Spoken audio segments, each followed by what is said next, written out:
Good morning সবাইকে। সবাই কেমন আছো? আশা করি ভালো আছো, সুস্থ আছো। এখন সকাল 7টার মতো বাজে, তো টিউশনটা একটু পড়িয়ে নিচ্ছি আমি বাচ্চাগুলোকে। তারপরে আজকে একটু বিশেষ কাজ রয়েছে। আজকে মায়ের বাৎসরিক, তাই একটু পূজা দিতে হবে মন্দিরে, তাই দেবো, এই জন্য পূজাটা সাজিয়ে নিয়েছি। আর ওইদিকে ঘটিতে করেও দুধ নিয়ে নিয়েছি, আর সব কিছু ফল সাজিয়ে নিয়েছি। আর ব্রাহ্মণ ঠাকুরও চলে এসছেন। স্নান টান করে ওই শ্রাদ্ধটা দিতে হবে আমাকে।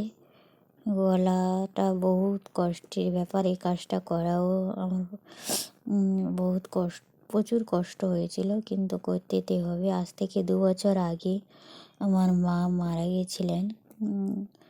তো 2 বছর আগে যখন প্রথম শ্রাদ্ধটা ভাই দিয়েছিল, তারপরে শ্রাদ্ধটাও ভাই দিয়েছে, কিন্তু এবছর ভাই দেওয়া সম্ভব হয়ে ওঠেনি। ভাই বাইরে থাকে, তাই দিতে পারেনি।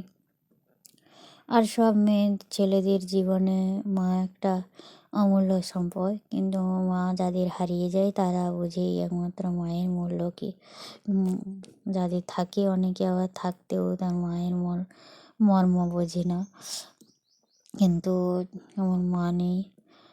আমার আমার জীবনে যে কী কষ্ট, আমার ভাই বোন 3জনের জীবনে যে কষ্ট, সে আমরা বলেও বোঝাতে পারবো না। তো আজকের দিনে আমার সকাল থেকে কী যে কষ্ট হয়েছিল আর বলে বোঝানো যায়নি। তবুও কী করব, করতে তো হবে, দিতে তো হবেই।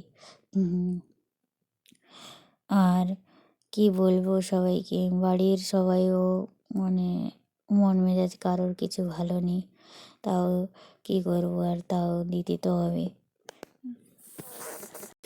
মহাপুষ্পে সুপুষ্প পুষ্প সম্ভবে পুষ্প জয়াভি কর্ণে সাহা ফুলে তুলে এতে গন্ধ পুষ্পে আধার সত্য কমলাসন আসন সমৃদ্ধ পরিবেশ আসন মন্ত্রেশ্ব মেরুবিষ্ট ঋষি সুতলং ছন্দু শ্রীকুর্ম দেবতা আসন প্রবেশন বিনিয়োগ হাদর্গ প্রত্যয়া ধিতালোকা দেবিত্বং বিষ্ণুনা ধৃতা তঞ্চয় ধারয় মাং নিত্যং পবিত্রং কুরুচাসনম বাম পাশে বামে গুরবে নম পরম গুরবে নম পরাপর গুরবে নম পরমেশ্বরী এদিকে দক্ষিণে গণেশায় নম, এই যে ঊর্ধ্বে ব্রহ্মণে নম, অধে অনন্তায় নম, পশ্চাৎ ক্ষেত্রপালায় নম, সম্মুখে কুলদেবী বৃন্দাবতী দ্রব্যই নম। ফুল এত গন্ধ গুরবে নম। আসুন এতে গন্ধ পুষ্পে গুরবে নম, কুশে জল ধূপ দীপ গুরবে নম, চাল দুটা নৈবেদ্য গুরবে নম, আবার কুশল আজমনীয় জলম গুরবে নম, হাজর নম নরাকার পরম ব্রহ্ম রূপায় জ্ঞানহারিণে আত্মজ্ঞান প্রদানেন তস্মৈ শ্রী গুরবে নম। গুরু ব্রহ্মা গুরু বিষ্ণু গুরুদেব মহেশ্বর গুরুরেব পরম ব্রহ্ম তস্মৈ শ্রী গুরবে নম।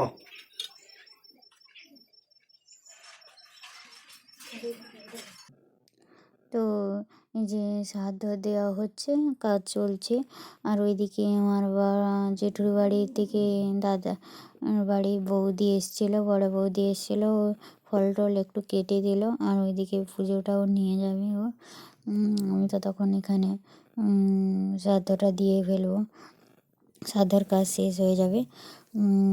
আর কী করবো, কষ্ট হলেও তো কাজটা করতে হবে, কিছু করার নেই। যতদিন ভাই বাইরে থাকবে ততদিন আমাকে এই কাজটাই করতে হবে। মায়ের জন্য কষ্ট আর কি বলবো, সবাই জানে মায়ের জন্য, যারা মায়ের মর্ম বোঝে তারাই জানে মায়ের জন্য কি কষ্ট হয়। তাছাড়া আমি সুস্থ থাকলেই ঠিক ছিল, আমি তো অসুস্থ, তাই আর আমার আরো বেশি কষ্ট হয়। আচ্ছা, তোমার নাম দীপালি না? আচ্ছা, সংখ্যান্ন গোত্রায় দীপালি পাত্র দাসী স্বর্গকাম বাৎসৈক ভোজ্য একদিষ্ট শ্রাদ্ধাদি কর্মণি সবস্ত্র দক্ষিণক সোপকর্ণ আমান্য ভোজ্যং শ্রীবিষ্ণু দ্বৈপদকম যথাসম্ভব গোত্রনামনে তুব্যমহং ব্রাহ্মণায়ং অহং সম্পদ দদানি। তৈলক্ষ নাথ দেবেশ সর্বভূত দয়ানিধি। তো আধ ঘন্টা মতো হলো স্বাদের কাজ শেষ হয়ে গেছে। এবার বামুন ঠাকুরকে সব কিছু গুছিয়ে নিতে বলা হলো, সব কিছু গুছিয়ে নিলেন। আর এখন মাকে একটু জল মিষ্টি ফল খেতে দেওয়া হয়েছে। ওইখানে যেখানে শ্রাদ্ধ হয়েছিল সেখানে নয়, বাড়ির ভেতরে এনে বামুন ঠাকুর বললেন যে বাড়ির ভেতরে নিয়ে যাও, দিয়ে ওখানে বসিয়ে জল মিষ্টি খেতে দেবে। তো আজকের ব্লগটা এখানেই শেষ করছি। সবাই ভালো থেকো।